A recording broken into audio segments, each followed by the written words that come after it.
It is a large war time.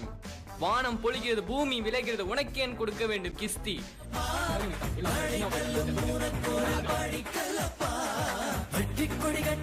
மலைகளை முட்டும்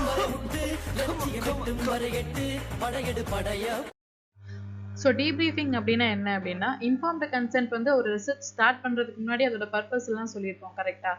இப்போ டீப்ரீஃபிங் அப்படிங்கிறது என்ன அப்படின்னா, ரிசர்ச்சோட எண்டில் இப்போ ஒரு சில இன்ஃபர்மேஷன் விட்டு போயிருந்தது எதுவும் சொல்லலை அப்படின்னா, கம்ப்ளீட்டாக ஃபுல்லாக வந்து ரிசல்ட்ஸ் என்ன ஏது எல்லாத்தையுமே வந்து பார்ட்டிசிபென்ட் கிட்ட எக்ஸ்பிளைன் பண்ணுறதா வந்து டீப்ரீஃபிங். இந்த டீப்ரீஃபிங்லேயே ஆக்சுவலாக டிசப்ஷன் இருந்து அதையும் சொல்லிடணும். டிசப்ஷன் அப்படிங்கிறது என்ன அப்படின்னா, இப்போ சென்சிட்டிவான ரிசர்ச் இல்லை அப்படின்ற பட்சத்தில் நம்ம எல்லா இன்ஃபர்மேஷனும் பார்ட்டிசிபென்ட் கிட்ட ஃபஸ்ட்டே சொல்லியிருப்போம். பட் ஆனால் சில சென்சிட்டிவான ரிசர்ச்சாக இருந்துச்சு அப்படின்னா அதில் வந்து ஃபஸ்ட்டே எல்லா இன்ஃபர்மேஷனும் பார்ட்டிசிபென்ட் கிட்ட அந்த இன்ஃபார்ம்டு கன்சென்ட்டில் சொல்ல மாட்டோம்.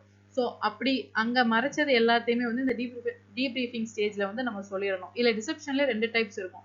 ஆக்டிவ் டிசப்ஷன் அப்படிங்கிறது என்ன அப்படின்னா, இன்கேஸ் நம்ம இன்ஃபார்ம்டு கன்சென்ட்டில் ஃபால்ஸாக ஏதாச்சும் ஒரு எதுக்கு என்ன பர்பஸ்ன்னு சொல்லியிருந்தோம் அப்படின்னா, ஃபால்ஸாக சொல்லியிருப்போம் அப்படின்னா அது ஆக்டிவ் டிசப்ஷன்.